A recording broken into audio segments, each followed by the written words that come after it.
Sir model 4 basic problems ఇక్కడ చెప్తాను. రేపటి నుంచి అన్ని ప్రాక్టీస్ క్వశ్చన్లు చేసుకుంటూ వద్దాం సార్. ఫస్ట్ మీకు కాన్సెప్ట్ అర్థమవుతే మిగతావన్నీ చాలా ఈజీగా ఉంటుంది. రైట్, క్వశ్చన్ ఏంటంటే ఇక్కడ చూడండి సార్, ఒక పర్సన్ ఏ నుంచి బీకి వెళ్ళాలి, ఒక పర్సన్ ఏ నుంచి బీకి వెళ్ళాలి. యాక్చువల్ స్పీడ్ తోటి వెళ్ళాడు అనుకోండి, కరెక్ట్ టైంకి చేరుకుంటాడు. యాక్చువల్ స్పీడ్ ఎస్ తోటి వెళ్తే కరెక్ట్ టైంకి చేరుకుంటాడు. కానీ వాడు స్లోగా వెళ్ళాడు, 3/5 ఎస్ స్పీడ్ తోటి వెళ్ళాడు. స్పీడ్ తగ్గింది. స్పీడ్ తగ్గడం వల్ల కొంత ఎక్స్ట్రా టైం తీసుకున్నాడు. ఎంత టైం ఎక్స్ట్రా తీసుకున్నాడు? 12 మినిట్స్ ఎక్స్ట్రా లేట్గా వెళ్ళాడు. 12 మినిట్స్ లేట్గా వెళ్ళాడు. యాక్చువల్ టైం ఎంత? వాడు యాక్చువల్గా చేరుకోవాల్సిన టైం ఎంత? మళ్ళీ నేను చెప్తున్నాను సార్, ఒక మనిషి ఏ నుంచి బీకి వెళ్ళాలి. మామూలు స్పీడ్ తోటి వెళ్తే కరెక్ట్ టైంకే చేరుకుంటాడు. కానీ స్పీడ్ తగ్గించాడు. స్పీడ్ 3/5 స్పీడ్ తోటి వెళ్తున్నాడు. స్పీడ్ తగ్గింది కాబట్టి కొంత సేపు ఎక్స్ట్రాగా వెళ్ళాడు. 12 minutes late, 12 minutes extra time తీసుకున్నాడు. ఇలా తీసుకుంటే గనక యాక్చువల్గా అతను వెళ్ళాల్సిన టైం ఏంటి, అతను వెళ్ళాల్సిన యాక్చువల్ కరెక్ట్ టైం ఏంటి? ఇది చూడండి సార్, ఈక్వేషన్స్ ఏమీ వద్దు. Right, speed is equivalent to distance by time. Distance equivalent to speed into time. Distance is equivalent to speed into time. Speed ఎంత సార్? 3/5. స్పీడ్ ఎంత అయింది? 3/5. స్పీడ్ టైం అనేది inversely ప్రపోర్షనల్గా ఉంటుంది. స్పీడ్ పెరిగితే టైం తగ్గుతుంది, speed తగ్గితే టైం పెరుగుతుంది. Speed అనేది 3/5 అయితే టైం పీరియడ్ ఏమవుతుంది సార్? 5/3 అవుతుంది. 5/3 అవుతుంది. అంటే డినామినేటర్ ఎప్పుడూ కూడా ఇనీషియల్ వాల్యూ. యాక్చువల్గా అయితే వాడు 3 నిమిషాలు తీసుకోవాలి. ఇప్పుడు ఎన్ని నిమిషాలు తీసుకున్నాడు? 5 నిమిషాలు తీసుకున్నాడు. అంటే ఎన్ని నిమిషాలు ఎక్స్ట్రాగా తీసుకున్నాడు? 2 నిమిషాలు ఎక్స్ట్రాగా తీసుకున్నాడు. కానీ క్వశ్చన్లో ఎన్ని నిమిషాలు ఇచ్చాడు? 12 నిమిషాలు. కాబట్టి ఆన్సర్ ఎంత? యాక్చువల్ టైం తీసుకుంటుంది? 18 నిమిషాలు యాక్చువల్ టైం తీసుకుంటుంది. మళ్ళీ ఎక్స్ప్లెయిన్ చేస్తున్నాను. ఒక స్పీడ్ తోటి వెళ్తే ఒక టైంలో ఆఫీస్లో చేరుకుంటాడు. కానీ స్పీడ్ ఇప్పుడు 3/5 ఎస్లో వెళ్తున్నాడు. 3/5 స్పీడ్కి వెళ్తే 12 మినిట్స్ ఎక్స్ట్రా తీసుకుంటాడు. అలాంటప్పుడు కరెక్ట్ టైం ఎంత? Speed is equivalent to distance by time. Speed is equivalent to distance by time. Distance is speed into time. Speed ఎంత ఇచ్చాడు? 3/5. స్పీడ్ అండ్ టైము, వేగము మరియు కాలము విలోమంలో ఉంటుంది. అంటే ఇది 3/5 అయితే టైం ఎంత అయింది? 5/3. 5/3కి అర్థం ఏంటి సార్? ఇనీషియల్గా 3 నిమిషాలు తీసుకోవాల్సింది ఇప్పుడు 5 నిమిషాలు తీసుకున్నాడు. 3 నిమిషాలు తీసుకోవాల్సింది 5 నిమిషాలు తీసుకున్నాడు. ఎక్స్ట్రా 2 నిమిషాలు ఎక్స్ట్రా తీసుకున్నాడు. 2 నిమిషాలు ఎక్స్ట్రా తీసుకున్నాడు. కానీ క్వశ్చన్లో ఎన్ని నిమిషాలని అన్నాడు? 12 నిమిషాలని అన్నాడు. 2 ఆర్ల 12, 3 ఆర్ల 18. అంటే వెళ్ళే టైం ఎంత సార్? 18 నిమిషాలు. వెళ్ళే టైం ఎంత? 18 నిమిషాలు. ఫస్ట్ క్వశ్చన్ అందరికీ అర్థమైంది కదా సార్? ఫస్ట్ అందరికీ అర్థమైంది. ఇవి అర్థమవుతానే కొన్ని యాక్సిడెంట్ రిలేటెడ్ ప్రాబ్లమ్స్ మీకు అర్థమవుతాయి. రైట్, నౌ ఇక్కడ చూడండి sir, second question. First one అర్థమైంది కదా sir? Right, second question. Speed అనేది 14.2857% తగ్గింది. స్పీడ్ తగ్గించాడు. రైట్, అంటే టైం, దానివల్ల టైము 24 నిమిషాలు ఎక్స్ట్రా తీసుకుంది. 24 నిమిషాలు ఎక్స్ట్రా తీసుకుంది. యాక్చువల్ టైం ఎంత? స్పీడ్ తగ్గినప్పుడు కొంత ఎక్స్ట్రా టైం తీసుకుంటాను. ఎంత ఎక్స్ట్రా టైం తీసుకున్నాను? రైట్, 24 నిమిషాలు లేట్ తీసుకున్నాను. ఇక్కడ తగ్గించాను కదా సార్, టైం పెరుగుతుంది. టైం పెరుగుతుంది. అలాంటప్పుడు యాక్చువల్ టైం ఎంత? అలాంటప్పుడు యాక్చువల్ టైం ఎంత? నవ్వు ఇక్కడ చూడండి సార్, సేమ్ అదే concept. Speed into time is equivalent to distance. Speed 14.2857, right. Speed 1/7 తగ్గించాను అంటే 7లో డినామినేటర్, రైట్. ఈ డినామినేటర్లో ఉన్నది ఎప్పుడూ ఇనీషియల్ వాల్యూ. 7 మీద 1 తగ్గించాను. 7 మీద 1 తగ్గించానంటే ఇదెంత? 6/7. 7 మీద 1 తగ్గింది. 7 మీద 1 తగ్గుతెంత? 6/7. స్పీడ్ 6/7 అవుతే టైం ఏమవుతుంది? 7/6 అవుతుంది. అంటే 6 నిమిషాలకు వెళ్ళాల్సిన పర్సన్ ఇప్పుడు 7 నిమిషాలకు వెళ్ళాడు. అంటే 1 నిమిషం లేట్ అయ్యాడు. 1 నిమిషం లేట్ అయ్యాడు. కానీ క్వశ్చన్లో 24 నిమిషాలు లేట్ అన్నాడు. 124 ఆర్ 24, 624 ఆర్ ఎంత? 144 minutes. ఆన్సర్ ఎంత? మొత్తము ఇంటి నుంచి ఆఫీస్కి వెళ్ళడానికి అయ్యే మొత్తం దూరం ఎంత? 144 నిమిషాలు. మళ్ళీ నేను చెప్తున్నాను సార్, స్పీడ్ 1/7 తగ్గింది. 7 మీద 1 తగ్గింది. 7 మీద 1 తగ్గితే దాని వాల్యూ ఏంటి? 6/7. స్పీడ్ 6/7. టైం ఎంత? 7/6. స్పీడ్ అండ్ టైం విలోమంలో ఉంటుంది. ఇది A:B అవుతే ఇది B:A అవుతుంది. 7/6 అంటే 6 నిమిషాలకు వెళ్ళాల్సిన పర్సన్ 7 నిమిషాలు తీసుకున్నాడు. ఎక్స్ట్రా 1 నిమిషం తీసుకున్నాడు. కానీ నాకు కావాల్సింది ఏంటి? 24 నిమిషాలు లేట్. 124 ఆర్ 24, 624 ఆర్ ఎంత? 144. లాజిక్ అర్థమైంది కదా సార్, రైట్. అలానే మీకు ఇంకొన్ని క్వశ్చన్స్ కూడా అడగొచ్చు.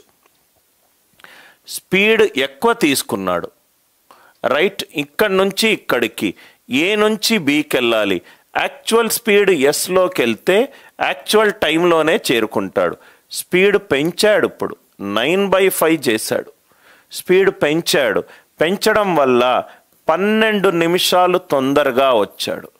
12 నిమిషాలు తొందరగా వచ్చాడు. స్పీడ్ పెంచడం వల్ల టైం తగ్గింది. ఎంతసేపు తగ్గింది? 12 నిమిషాలు తొందరగా వచ్చాడు. అలాంటప్పుడు యాక్చువల్ టైం ఎంత? కరెక్ట్గా తను చేరుకోవాలి, కరెక్ట్ టైంకి చేరుకోవాలంటే ఎంతసేపు ప్రయాణించాలి, రైట్. ఎంతసేపు ప్రయాణించాలి ఇది చూడండి sir. Speed into time is equivalent to distance. Speed 9/5. Time ఎంత సార్? 5/9. రివర్స్ అవుతుంది. ఇది 9:5 అవుతుంది, అది 5:9. అంటే యాక్చువల్గా ఫస్ట్ రోజు 9 నిమిషాలకే చేరుకున్నాడు. సెకండ్ రోజు స్పీడ్ పెరిగింది కాబట్టి 5 నిమిషాలకు చేరుకున్నాడు. అంటే 4 నిమిషాలు ముందు చేరుకున్నాడు. కానీ నా క్వశ్చన్లో ఏం కావాలి? 12 నిమిషాలు కావాలి.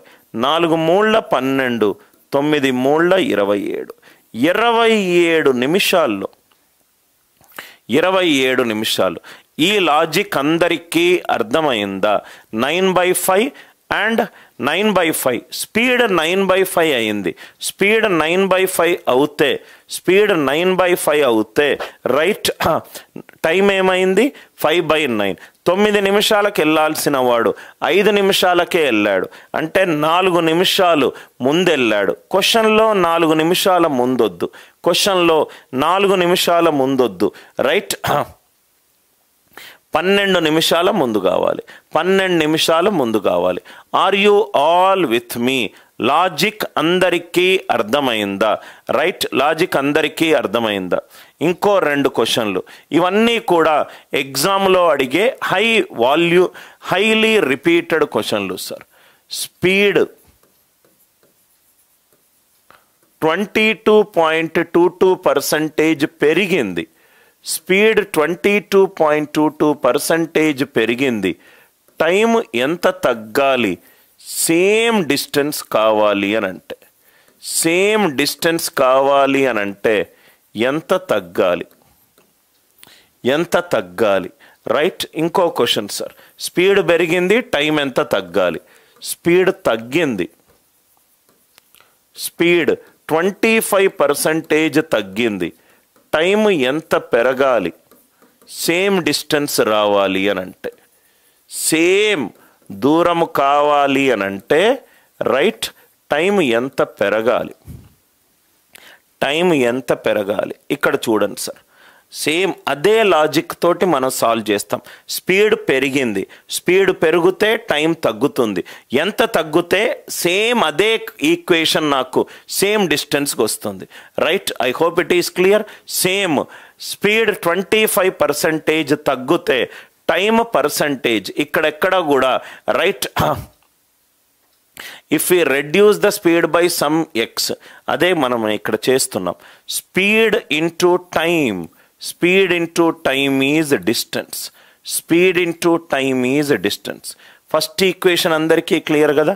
స్పీడ్ 22.22% అంటే 2/9. 2/9 అంటే 9 మీద 2 పెరిగింది, 9 మీద 2 పెరిగింది, 9 మీద 2 పెరిగింది అంటే 11 అయింది. స్పీడ్ వాల్యూ ఎంత అయింది? 11/9. ఇదేమో ఇనీషియల్ వాల్యూ, ఇదేమో ఫైనల్ వాల్యూ. 9 మీద 2 పెరిగింది, 9 మీద 2 పెరగడం అంటే 11. స్పీడ్ 11/9 అవుతే టైం ఎంత అవుతుంది? 9/11 అవుతుంది. 9/11 అవుతుంది.